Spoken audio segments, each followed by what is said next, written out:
many of you know what anti-degradation means? Show of hands. Smaller group. Okay. All right, so we will get started. So first, we have this incredible exceptional value EV team group, right? So Kelly and I are here today, but we have a lot of people who volunteered over the years to be part of the exceptional value team, and I'm going to talk to you about what EV is. But I just really wanted to acknowledge at the start some of the people, and these are not all of the people, who've been involved in Pennsylvania helping with stream upgrade petitions, helping with anti-deg over the last 2 decades almost. And there's many more here that are not listed, but I just kind of wanted to encourage and put out a lot of words and a lot of great people who are either new or have been there for many, many years. So as we're talking about this is stuff that I'm not reflecting. It's stuff that's reflected in this team of people who get on the phone on a monthly basis, usually talking about exceptional value. Pete Goodman's in the room. Pete, you're not on the list. You should be in the groups. But is anybody in the room, if you've been part of the EV team, can you just stand up? Okay, Pete and Kelly, great. So you can all be new EV team members, right? Okay, so what we're going to do is talk a little bit about standards, designated use, existing use. I'm a scientist, so I'm not a policy person, but I hope I can translate to you very simply on that. We'll talk about Pennsylvania's anti-degradation program and policies. We'll talk about what special protection really means, because we'll also talk about redesignations and petitions, and Kelly will be telling the story of how it takes a very long time to do these types of upgrades. So we want to make sure that you realize if you get it done and if you can be persistent, having those special protections can really help you, give you more tools to protect your streams in your community. But it is a long process, and we hope to share that with you a bit. And then if we have time, we'll talk a little bit more in the nitty-gritty with some slides that Matt Royer many years ago had put together for us. He's an attorney, but we may not get to that point. We'll see how it goes. What I'm going to ask is we'll just hold questions till the end. So first, the Clean Water Act, right? A wonderful act from the 70s where every stream in Pennsylvania, every stream in the nation gets a certain designated use, right? This is a tool that's used by anybody who does stream work to be able to add teeth to protecting your local stream. So wherever you live, wherever a stream that flows, your stream will have a designated use. And that use is tied to numbers sometimes, or narratives. And we're not going to get too in the weeds with that, but the idea is those are really the tests for your stream to know how you can protect them, or the tools that you can use if somebody's coming in, say, to pollute or to change things. The general designated uses could be aquatic life, which is kind of what we're focusing on today, because we're talking about animals that live in the stream, stream health and stream quality.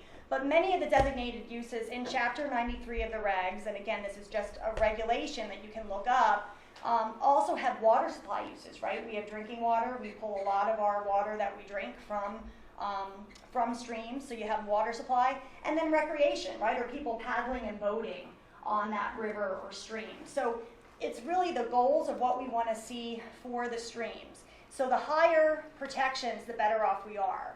You can look up, if you're curious, what your stream is in the Pennsylvania Code, and again, these are the regulations. You can look this up on the DEP website. You can put in Chapter 93, Google anti-deg, and you're going to see, you know, it's hard to read this, but you're going to see a list of uses for streams. But in a nutshell, what we're talking about today are the blue indicators on the bottom, right? So we have these protections, these different types of aquatic life uses, but then we have high quality, I'm going to be calling it HQ, and exceptional value, which I'm going to be calling EV, okay? And these are the cream of the crop protections. If you can work to get your stream these designations, you can go a long way to protecting it. The program is not perfect. We won't talk about that so much today in the sense of implementation, but our goal is to get more streams upgraded to high quality and exceptional value, and a lot of people have been working on this for a long time. This just shows you drainage lists, right? So I picked the Schuylkill River, but if you go to your Chapter 93, if you're thinking, oh, I wonder what my local stream is listed as, you can look in and you can see what the designations are for your stream. Everybody got me so far? It's pretty simple stuff. Okay.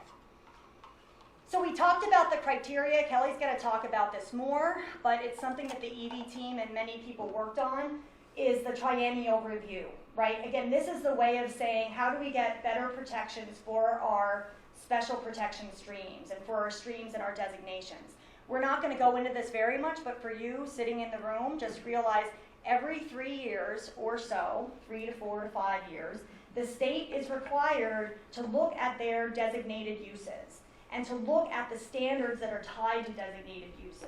And this is your perfect opportunity as a public person to be part of that process, to take a look at what the streams are listed. Maybe the streams need to have a higher use, maybe to push a certain type of criteria, more protective criteria.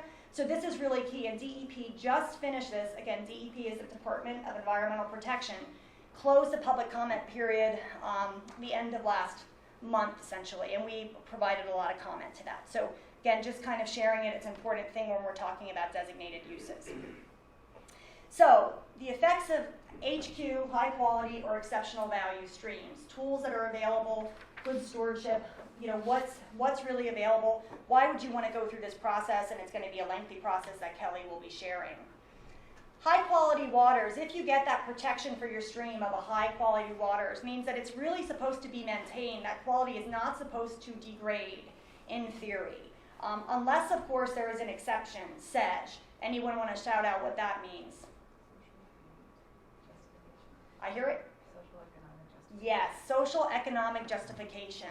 So the concept there is, okay, we can have this high quality stream and we really want to protect it, but if there's something economically that might go in, we may be allowed to degrade it. Okay, and those of us who've been doing this for many years have really gotten on the horn a lot because we feel that oftentimes sedge is allowed when it shouldn't be, right? Sedge might be, there's going to be a gravel operation and there's going to be one job that's created, so that one job is important and it's allowed to happen, a quarry could happen in a high quality stream. So high quality is not the best we could get, which is why we really work very hard in the communities around the state to get exceptional value designation if possible. And EV is a stronger designation. It's the highest cream of the crop in Pennsylvania. It's for our most diverse streams. And it means that water quality shall be maintained and protected, period. Okay, so if we get exceptional value, we have stronger tools, we have more legal recourse, we have the ability to do more and speak out more to protect that stream. And I know I'm talking to a lot of people who've worked really hard on these issues. So what do we get with HQ and EV? Well, we get cleaner streams, right? We get healthier diversity. Those little insects that live in the stream do a great, fantastic job of cleaning our drinking water. We get better innovation, right, in the sense of when polluters come in, they're going to be forced to do things, or they should in theory be forced to do things that are more protective of our water. We get a sustainable economy, right? University of Delaware has a great study we use all the time at Delaware Riverkeeper Network about the economics of these special protection waters, these important streams. Cleaner drinking water, tourism and recreation, right? We've seen so many improvements over the last couple decades ratcheting back on our polluters. So there's a lot more places that people didn't recreate many years ago because things were so dirty. Things are cleaning up. We have a better state of mind and health, right? Anybody who has nieces, nephews, kids understands having people out in an intact, diverse watershed helps people, right? More trees helps people think. Better resiliency to face climate change. This is a big one, right? Because we have such an extreme changing exacerbation of stormwater and other things. So if we have systems that are more intact, we may be able to weather the storm slightly better than what it will be, but it will be interesting. And again, we're protecting that 1% of fresh water on the planet, right, that we all use and we've all used since the beginning of the dinosaurs. And I emphasize this because so often there are myths that come in, and we are going to talk about myths. What we're really working for is protection of our water. So we should never apologize for that, or if a developer wants to come in and says things are too stringent, there are ways to do things smartly. It's time we do that, right? Most of us in the room, we've been doing this for many years, you get tired of seeing the same things happening over and over again. So this gives us more community control, more ability to speak out. If you have attorneys like Penn Futures in the room, Delaware Riverkeeper Network attorneys are in the room, they have the ability to litigate when they're seeing this process not working correctly.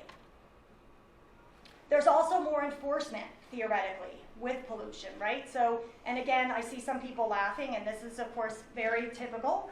But the idea is, in our exceptional value and high quality streams, we do have a little bit more hooks to try to get a bit more enforcement. It doesn't always happen, but we get on the horn, right? So it's really just a way to have more tools, but we always have to be working for better change.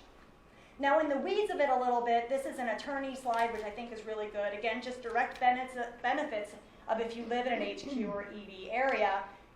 You have higher priority for sewage treatment funding in HQ or EV waters. This often happens because municipalities will, if you have, are there any municipal officials in the room?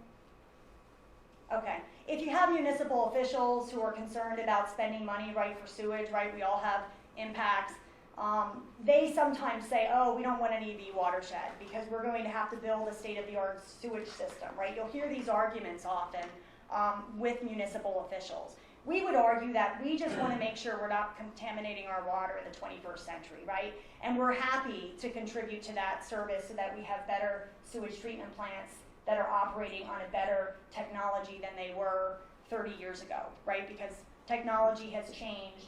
We need to change with the time to protect our water. So there's more funding there, and that's something to just let your municipal officials know when they're complaining about this designation, if they are. Some are not. Higher priority for dirt and gravel road maintenance for HQ and EVs is another thing we'll often hear in the rural areas. Siting of low-level radioactive and hazardous waste disposal facilities are barred in the EV watersheds. Nobody really wants radioactive waste, so it's a nice little benefit to have in the protections. Now, the other thing that's part of this is there's essentially, if you get special protection, you have this anti-degradation review. Usually what this also means is that if you're a polluter, let me see because I switched these things over, you may have to do an individual permit instead of a general permit. So again, this is getting into the weeds of implementation, but the bottom line and the point to it is we have reviewed, is Steve in the room, Steve Coombs? We have reviewed a lot of development proposals that are in EV and HQ watersheds. It does not stop development.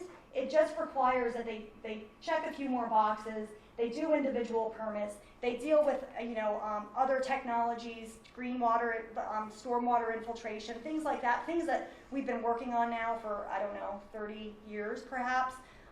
So it's really just saying we don't stop development, we just are doing it smarter. So they're required to do these individual permits instead of general permits. And they have this anti-deg module for permits. Who's looked at these in the past? Raise your hands. Oh, yes. So very cumbersome, right? How many pages is an anti-deg module usually? 20 to 50, depending on what they need. Wow, interesting. Okay, good. Some anti-deg modules that I've looked at are about 10 pages tops. It really depends on the complexity of the models. And many years ago, we kind of analyzed a bunch of anti-deg modules, that is Delaware Riverkeeper Network, and we weren't too impressed with what we saw, okay? But again, we're always trying to advocate to push the envelope. But there is a process, but again, if you hear people saying, oh, this is gonna add too much stress and too much paperwork, we have all those benefits, you're gonna have to do a little bit more work, and developers have the ability to do that. Okay. So general permits, again, the idea between a general permit and an individual permit, general permits are kind of a rubber stamp. Individual permits are made to take a little bit more time. That's in theory, right? Those of us who've worked on individual permits know that it can also be a rubber stamp, right? So again, the protections are not that strong, but there is this idea that when you have an individual permit, you need to be doing a little bit more of a review. It needs to be more case-by-case basis. You need to justify what you're doing. Okay, so there is a bit more work involved to do things the right way.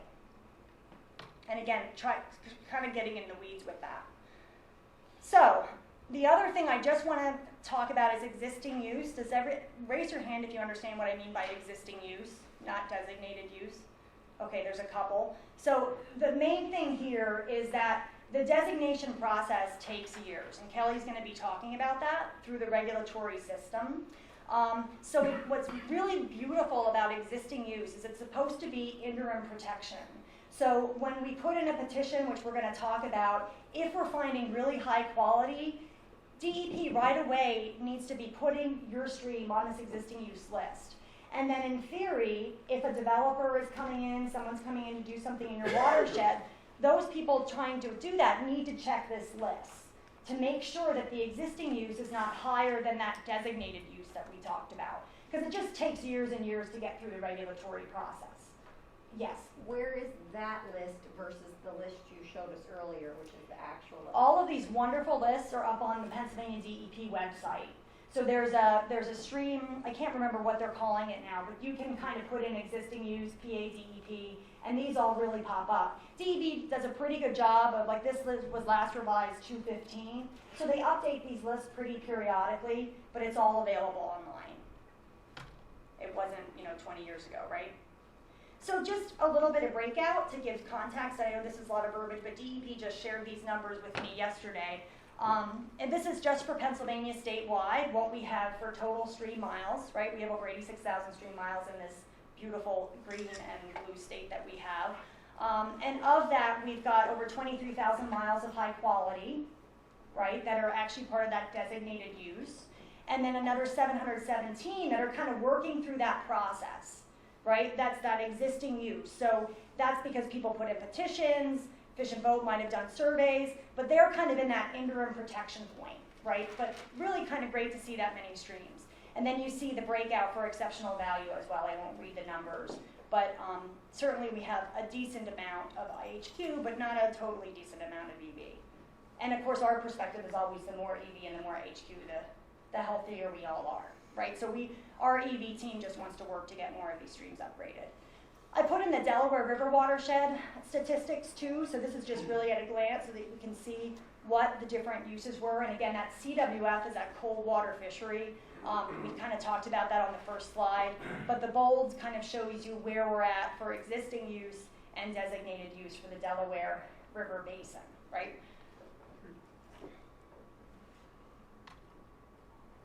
And here I just rattle off, this is a little bit of an older list, there's a lot more if people see somebody missing in the Schuylkill watershed. These are just some of the streams in the Schuylkill Basin, since that's where we are presently, that have exceptional value status, right? So these are beautiful places, but they're certainly also places like Valley Creek. Pete's in the room. Valley Creek is an exceptional value stream, but it's pretty urbanized and developed, right? But it's also a beautiful stream. And Pete and the TU chapter does a lot to really try to use the EV teeth the best they can to protect the watershed. All right, petitioning for a stream upgrade. Kelly's going to be talking about this a bit, so I'm just going to breeze through this a little bit, right? So we know the benefits. What we hope you leave with today is that if your stream seems like it might be higher quality, we hope that you come to us and say we'd like to petition to upgrade it, okay? But there are some things to keep in mind to think about because everybody has limited resources and limited time. The first thing you want to do if you're thinking, hey, I want to get EV or HQ protections for my stream, you want to take a look at this table, also on the DEP website. It's ongoing stream redesignation evaluations, and they just updated this on February 5th. Because you want to make sure, right, that nobody out there in the world has put in a petition. When Delaware Riverkeeper Network was putting in a regional upgrade petition for the Upper Delaware, we discovered there was a wonderful fishing group that had done something similar on the main stem back in like 1990. So we were taking it on in 2010. So it was good that we were checking the list, right? So it's just a good idea. And then of course, talking to that group and working together because this process is a long process and you can provide input all along the way. So don't let the tedious part of it scare you. Again, many of you are sitting in this room. I see Kate from Darby Creek Watershed Association. We have Penn Future here who's helped with a lot of these petitions. Here are just some of the groups, right, including the state agencies and the Fish and Boat Commission. Hats off to them. The Fish and Boat Commission the last few years has been doing a tremendous job getting streams high quality designation because of the biomass of trout that live in the stream. They've been doing a stellar job. That was not always the case, so we just really want to put hats off to the work that they've been doing. But again, a lot of these groups, right, they're local volunteer groups who are spending the time, doing the research, doing the monitoring, doing the reports, to try to petition to get an upgrade in. So, again, some things, and Kelly's going to talk about this a bit more, but working together is really key, right? Campaign for Clean Water is here for you to help. Again, we're the hodgepodge of volunteers. We get on the phone every month. You're always welcome to be a part of it, first Wednesday at 11 a.m. And again, you will have a lot of things to draw from. The other thing I want to point out is a really great tool. Does anybody have this tool in their little toolbox? Yes. So this is Penn Future's Stream Redesignation Handbook. And in this, it takes you through a step-by-step process, right? Because we have the DEP language, but it's great because Penn Future and the attorneys, Brian Glass and others, worked very hard on getting that together to put in the petition. When you go to the DEP website, there's a 2-page report. This is kind of it. And they say, okay, if you're going to put in a petition, these are the things you have to hatch mark off. What's great about the handbook is it really just gives you common sense language to put the petition in. I've used it for, I don't know when this was done. I think it was 2000, but a very long time, and it's really helped get a lot of petitions in. So we want to give kudos to that. So just some things to think about, again, because there is a process, and Kelly's going to talk about what we call soft qualifiers too. But essentially, you want to put in a petition if you might have a good shot at getting an upgrade, right? Because it takes a little bit of time. So you do want to have a little bit of data and information. You also want to investigate some of these soft qualifiers that we'll talk about. And you also want to make sure you have a lot of public support, because essentially these things take many, many years, so the bigger your coalition, the better it is. But do not be afraid to get started, right? So you might go out, like a lot of us, we have volunteer monitoring programs. You might be going out testing, and you're thinking, hey, like the critters look really good here. This could be a possibility. That's how a lot of Delaware Riverkeeper Network petitions went in, and then we also use data from Stroud Water Research Center, right, or Delaware River Basin Commission, where they're going out, the agencies are going out getting information, so sometimes it's not about you collecting the information as a volunteer group. If you can use that incredible data by others doing the research, use it. So use that information and save yourself a little bit of money. Now, some groups are also able to get data and hire consultants to go out and look at the information. But the key thing I want to point out on this is that when you go out and you look at the animals in the stream, and that's essentially what DEP is looking at, I'm getting a little ahead of myself, but DEP is going to go out with their scientists and do their own analysis, or at least that's what you hope. So in some cases, if you have finite resources and you don't want to spend that money, I think that's okay. I think you can still get a petition in and get a pretty good shot at it. So I just am bringing that up. And again, there's all the different groups that are collecting information. What comes to mind for me in the Delaware River Basin now is all the work being done by Stroud and others in the protective zones. What's it called? Someone shout out, John? What? Delaware River Watershed Initiative? Yes, DRWI. It's a great source to pull information. The Academy can provide information to kind of help you. So it's not something that we had back in the day here, where I think this is the Upper Perkiomen that we were talking about. So we were bothering John constantly, but that was about it. So again, qualifying as HQ, and we're not going to get too in the weeds with this, but there is a water chemistry qualifier. Kelly's going to talk about that. But biology was really important. This fish and boat qualifier, also tremendous if you're working with fish and boat, because what we're finding, at least in the Delaware River watershed, a lot of the streams that are not upgraded yet, they're not making the cut with the little critters that live in the stream. And I'm getting a little bit in the weeds here. But a great tool has been seeing if there is a biomass of trout in those streams and using that tool to get it up to HQ, because you got to get it up to HQ to be able to get to EV. Like, there's no skipping the step per se. Water chemistry qualifier, difficult, and we'll talk about that in nauseam. Okay, well, then we won't talk about it. Then qualifying as EV. So we have this biology. There's math involved, 92% you have to score with a reference stream. They are changing that a little bit. But then we have what I really want to point out are these softer qualifiers.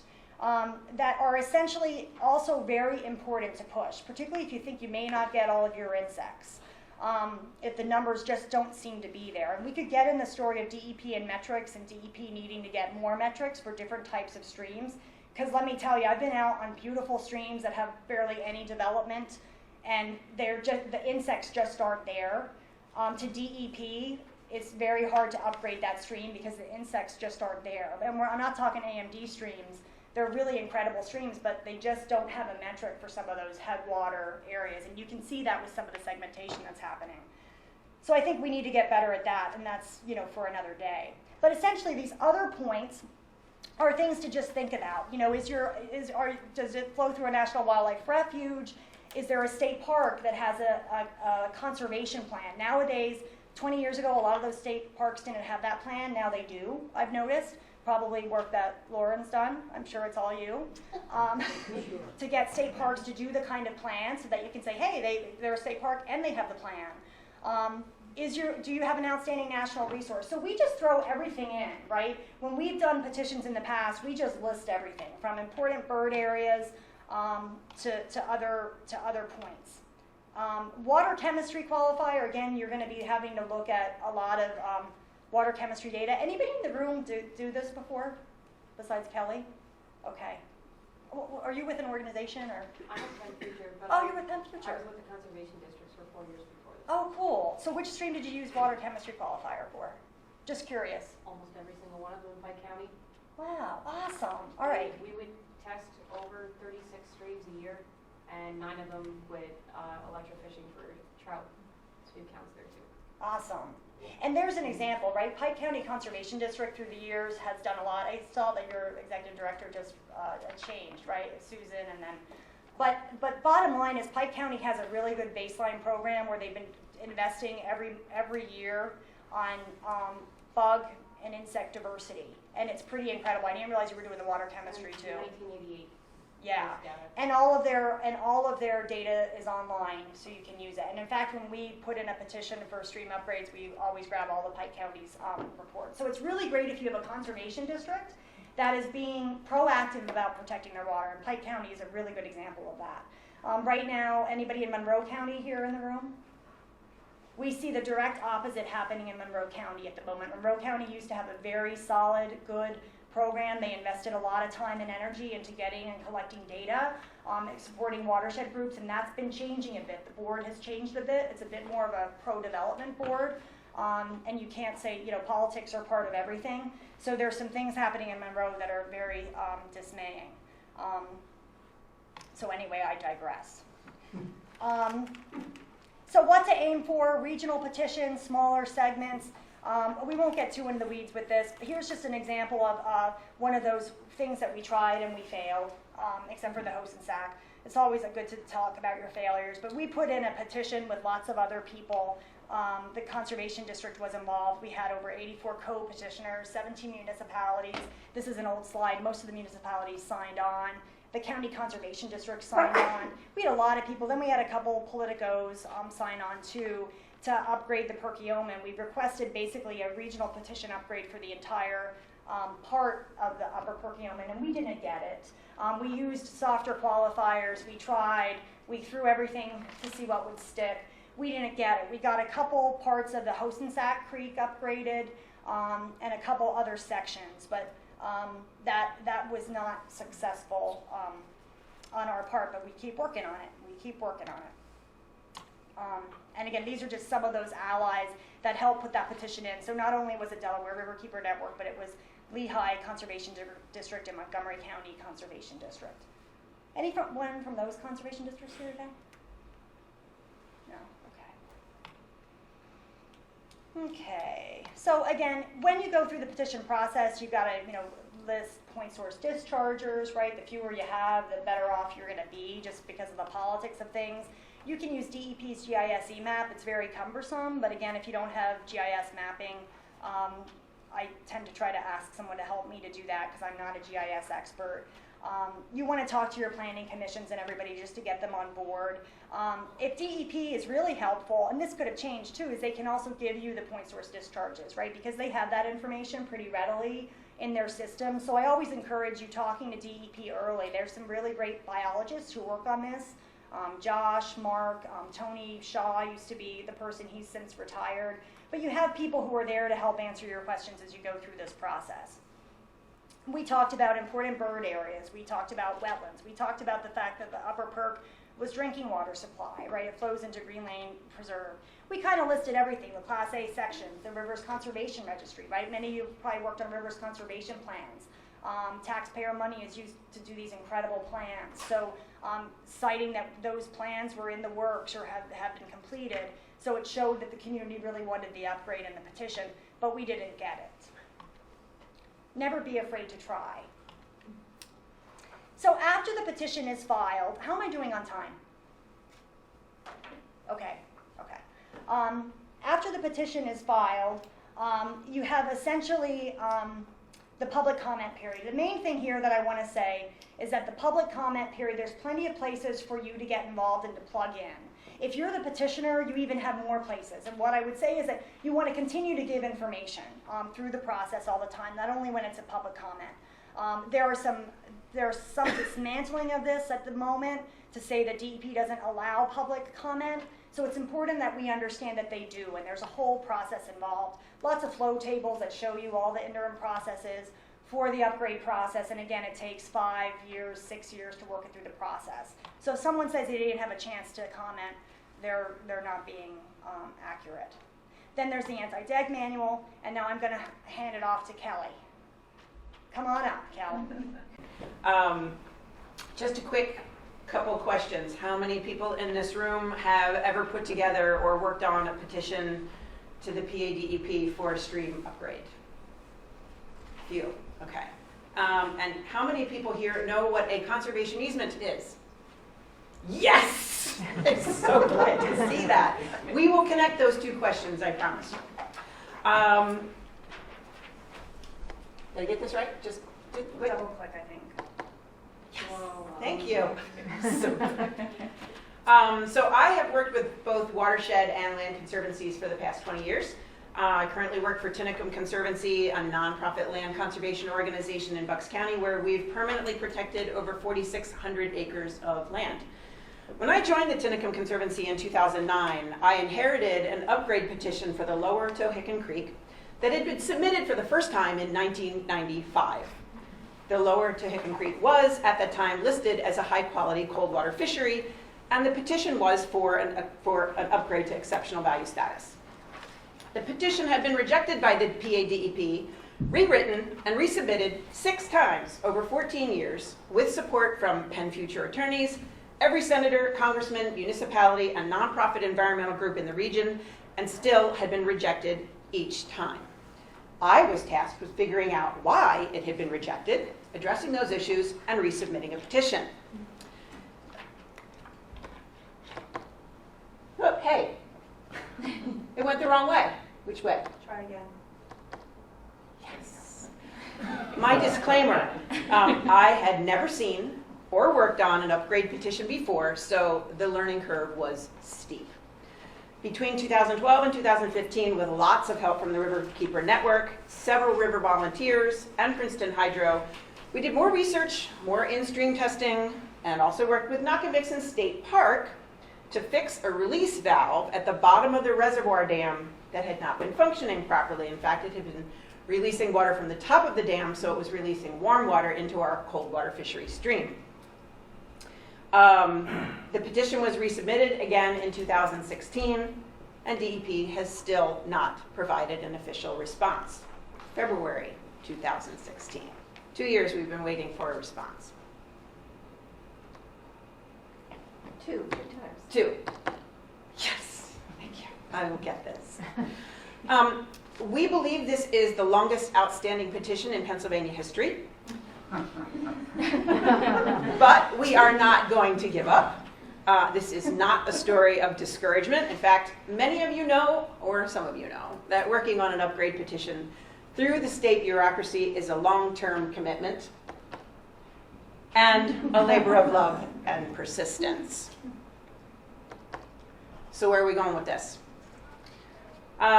This is not a preamble, this is a preamble to a very important issue that we uncovered in terms of qualifications for EV stream petitions. A stream can qualify for EV if it's already qualified as HQ, and we've already define those two terms. I hope everyone's with me. And it can either meet stringent chemistry standards or it meets DEP standards as an outstanding national, state, regional, or local resource water. This is what we call the soft qualifiers. Did I term that? Am I the one that came up with that? I coined it. All right, I coined that phrase, soft qualifiers.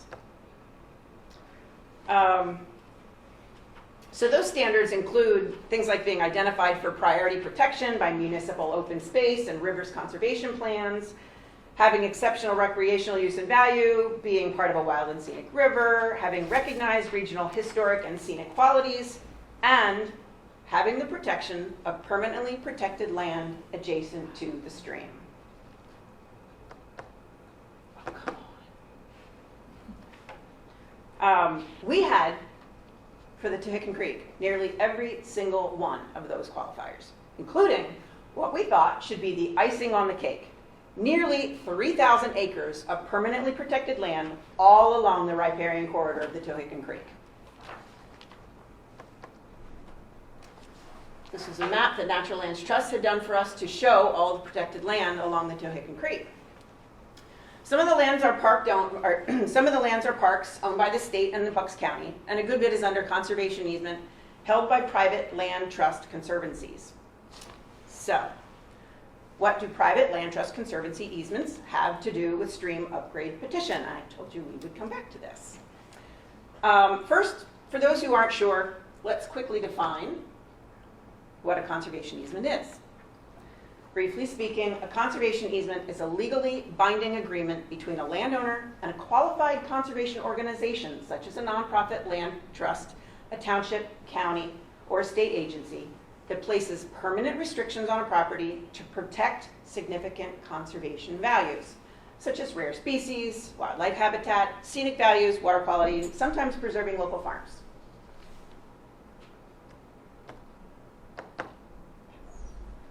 I'm going to be happy every time it works. In fact, one of the primary objectives of conservation easements in Pennsylvania is to maintain and improve the quality of water resources, both surface and groundwater, within, around, and downstream of the property, by limiting or prohibiting activities that could degrade water quality, such as prohibition on gas and oil extractions, limits on impervious surface, limits on agriculture or forestry activities near waterways.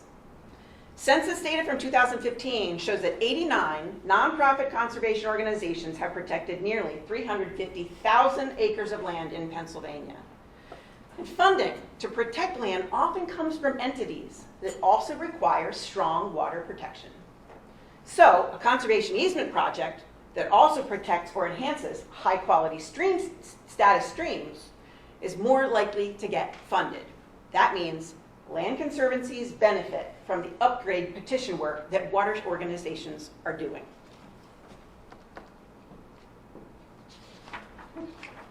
So, preaching to the choir, right? Land that is permanently protected against development and degradation seems like a great asset for protecting water quality, right? You're all with me here? Yes, I'm seeing some nods. But wait, the PADEP's current water quality standards actually disqualify all conservation easements held by nonprofit land conservation organizations. Can you tell I'm a little peeved about this? Their current water quality standards recognize only protected land held by a government agency. Why? Because the PADEP believes that only government-owned lands are protected permanently, thank you, and only government can enforce water quality protections. Yeah, I'm laughing too. So, that 350,000 acres of protected land in Pennsylvania held by nonprofit land conservation organizations don't count to the PADEP. So we started talking to other upgrade petitioners at Watershed Conservancies and through the EV team. And first, we found that many who had attempted to include conservation easements and been denied, we found many who had attempted to include them and had been denied their value to their petition. Second thing we discovered is that most watershed organizations didn't understand why DEP had dismissed the value of their protected lands and didn't understand how to address it. The third thing we realized is that most land trusts don't have a clue how streams get legal protection and what a stream upgrade petition is, or have any idea that the DEP was completely dismissing the value of the land protection work they all do for one very simple reason. Watershed organizations protect water. Land trust organizations protect land. We all know these things are not mutually exclusive, but mutually beneficial. But we're often not speaking the same language. If we don't understand each other's work, no wonder DEP has such an inaccurate understanding of conservation easements. The most important thing we realized is that it's going to take a joint effort and a unified message from both watershed and land trust organizations to address this lack of current and correct information with DEP's water quality standards. Luckily, DEP's Environmental Quality Board held their triennial review of water quality standards in 2017. This review is supposed to happen every 3 years. That's why it's called a triennial review. They said, yeah, maybe we'll do another one in 4 or 5 years. They're supposed to do this to upgrade their water quality standards and regulatory requirements. And PADEP actually requested comments regarding whether and how to consider the value of conservation easements for stream redesignations. So we got their attention a little bit. To be clear, the DEP was only seeking comments and suggestions for their consideration for rulemaking on their next triennial review in 2021. It's okay, foot in the door, right? So we organized a small number of spokespeople from key land trust, watershed, and other interested organizations to coordinate a unified message to DEP to redefine what a qualified conservation easement is. And because DEP didn't intend to make official policy changes this year, our intention was simply to open a dialogue to help educate them on the long-term water quality protection value of conservation easements and the permanent protection work of land trusts. We gave testimony in a public hearing in January. We rallied terrific support from the public and many organizations. And with great help from Riverkeeper Network, we collectively entered nearly 800 written comments to the DEP.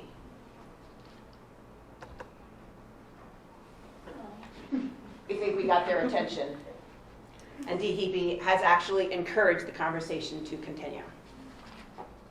So what's next? The EV team, along with any interested watershed organizations and land trust organizations, will facilitate informal meetings with DEP to discuss and educate them over the next 2 to 3 years so that they are ready for a formal rulemaking during the next triennial review. The EV work group is also going to continue to facilitate the exchange of good information between watershed organizations and land trust conservancies. What can you do? First, become a member of the EV work team. Are you going to give them a way to do that? They'll contact us. Okay. You can contact either one of us to do that. Okay. If you or your partner or anybody that you know in your watershed are working on an upgrade petition or intend to work on an upgrade petition, please contact your local land trusts. And if you don't know who they are, the National Land Trust Alliance webpage can help you find those local to your watershed.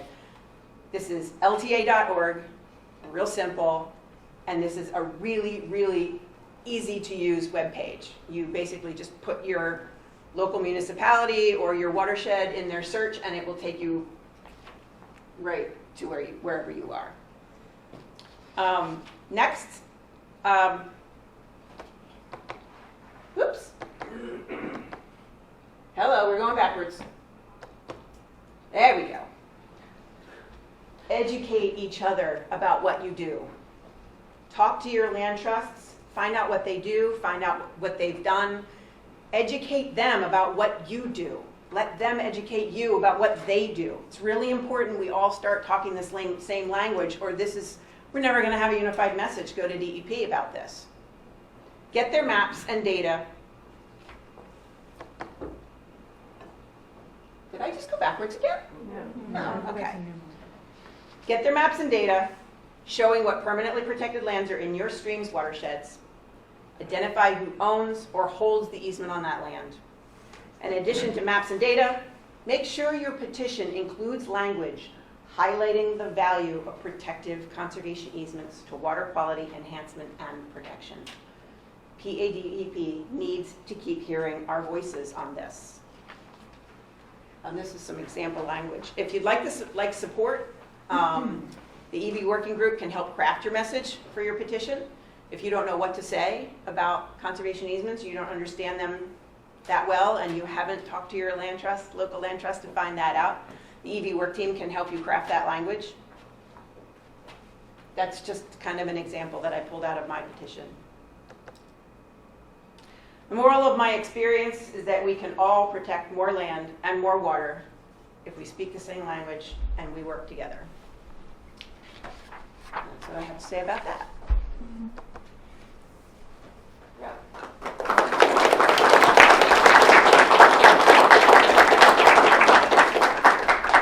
All right, we'll open it up for questions. I think we have 5 minutes, 7 minutes, right?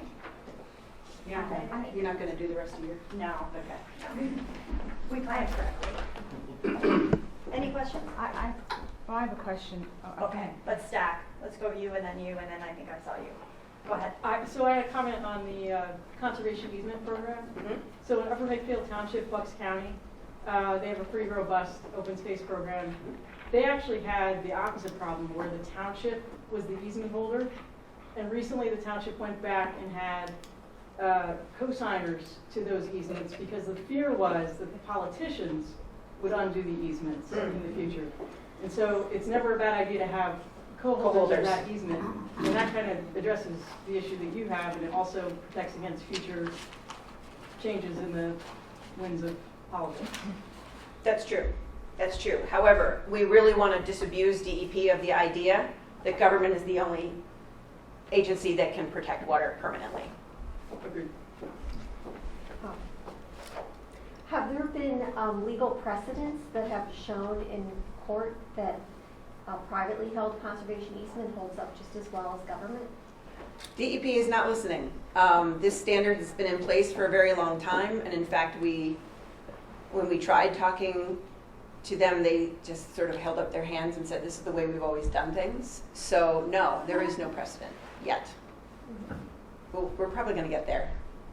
And I think, too, it's the history of, back in the day when petitions went in, I think of the Tunconic petition. Is anybody in the room from Tunconic? But Barb, who Bonnie, used to be an attorney with DEP, and she did try to sort of push the envelope with talking about easements in it.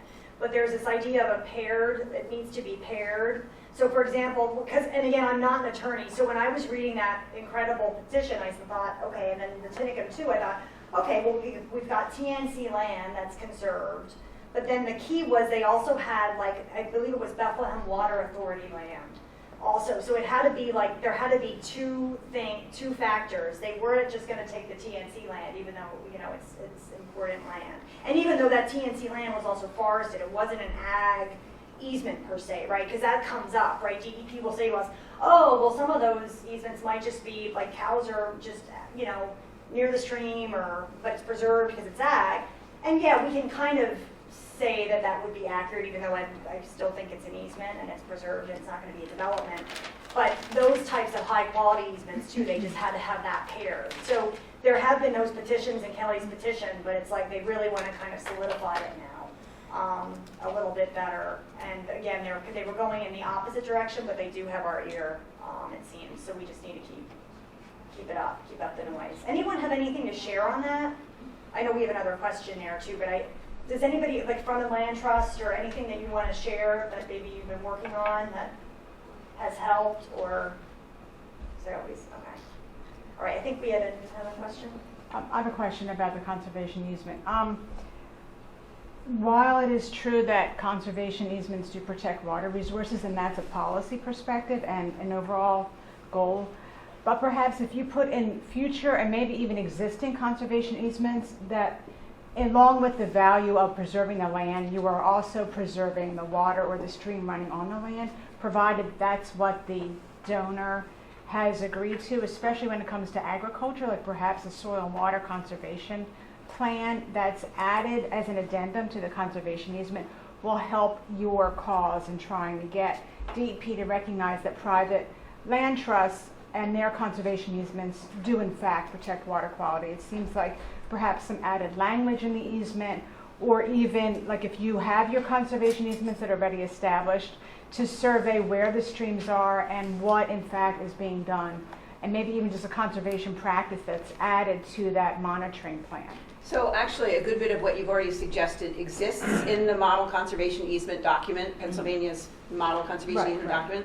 But some of those other things in there are what we are putting together, a coalition of key stakeholders that can talk to those points and meeting with DEP and educating them about that. Because, I mean, they're obviously going to have the same concern. Well, not all conservation easements are created equal. Some might be on agricultural land where they're the farmers letting their cows walk right through the stream. We're not going to protect that. Yeah, but you could have conservation practices on an ag land that can actually be even more beneficial than just slapping a conservation easement. DEP doesn't know that. Well, you have to put it in a document and educate them. That's exactly what we're doing. It's pooling your data. That's exactly what we're doing. So DEP has got scientists on staff, and they understand the land-water connection. So I'm wondering if you guys could speculate at all or shed any light on the politics behind these decisions on DEP's residents. I know, right, like a couple of years ago, we were pushing for 300-foot setbacks on H2EB. Legislation was introduced, and even just last week, you know, our Fish and Boat Commissioner was talking about the need to protect, the need to invest in our waterways. And this legislators retaliate, right, by passing legislation that effectively fires him. So why is it so hard, you know, to get DEP to create more opportunity for these designations? Yeah, you're exactly right? So that it is all about the politics, right? And I did see the attack on John Arway, who again has been a tremendous help to get these streams upgraded. I think the key is we have to, as an action, we have to get the science in, but clearly, all of us in the room know we have to be talking to our legislators. We have to be valuing the things we talked about, healthy stream, protection of the 1% freshwater resources. When our legislators, like my state representative, who sits and goes out on the trail with a bunch of people who are making a trail and says, oh, this pesky 50-foot buffer is going to be a disaster. You're never going to get a trail in for people to bike along. It's an absolute lie, right? So it's an education piece. I think all of us can do a service, and the EV team has done some of this. This is something we've talked about doing a bit more of, is doing more legislator brown bags on this stuff. It's amazing to me, and this is my personal opinion, that in the 21st century, we're not uplifting those who are protecting the water, right? And when legislators talk about a buffer or talk about how they want to encroach in a floodplain in the 21st century, and they're not equating it to taxpayer money going into repetitive loss properties, right, and flooding, it's really just, they have to be checked. So you're exactly right. We really need to be doing more. The ED team has talked about doing some of those brown bags, talking to legislators. Of course, everyone voting, right? Get the bad legislators out and elect some good legislators who are going to care about water. And again, I think the other key is framing it, right? Because it's really not a party issue, it's a water issue. So whether you're in a small rural area or you're down, in Philadelphia, it's all the same information on protecting our water. So I think we need to do collectively maybe a better job at that too. And we are going to push back the EV team on this Fish and Boat Commission aspect. I think we need to make our voices heard. I just actually noticed it 2 days ago, and I'm not sure what's happening with that, but it's really critical that we protect those agencies that are helping. And again, when you meet with the scientists right in the room who are great scientists, they'll say their hands are tied, they'll say that we have to do more, and that's where you're getting those legislators to write letters for petitions. I always say to legislators, hey, it's kind of a no-brainer. It's easy. It's going to take 7 years for it to happen anyway. So why not just support it? It's not banning fracking or something controversial. It's basically, supporting your community, supporting your conservation districts, right? But again, we've seen conservation district staff getting blackballed with pro-developers coming in. And what I'll end on is the Montgomery County Clean Streams Coalition. Has anyone heard of this great entity? It's an entity with the racetrack and a group of developers in Monroe County who are basically saying that DEP has upgraded these streams without the right science. And we are not saying that. We think DEP does good science. It's the deliberative point. There's plenty of places for public input. But meanwhile, the developers are really attacking that. That's a change. Monroe County, I mean, they were really doing a great job for a long time. Now, agency staff who are trying to do a good job have their hands tied because there's a couple developers who want to stream, ream, and develop, and they feel that these pesky HQ and EV protections are bad. So Penn Future is litigating on that. Delaware Riverkeeper Network is intervening on that to really just show resistance from this group that's calling themselves a Clean Streams Coalition. And really, it's sad, right? Because you have Tunkhannock and Broadhead Watershed Association, these associations that have been around for decades and decades, who helped get these petitions in. And meanwhile, you have the a handful of developers coming in and saying, oh, DEP's wrong, we're going to sue them because they're giving existing use to streams that don't deserve it. John. Two things. Faith, did we make any progress at getting a record for sedges for high quality? Because EV is great, but those are hard. They're really, really hard. But if we don't have an inventory of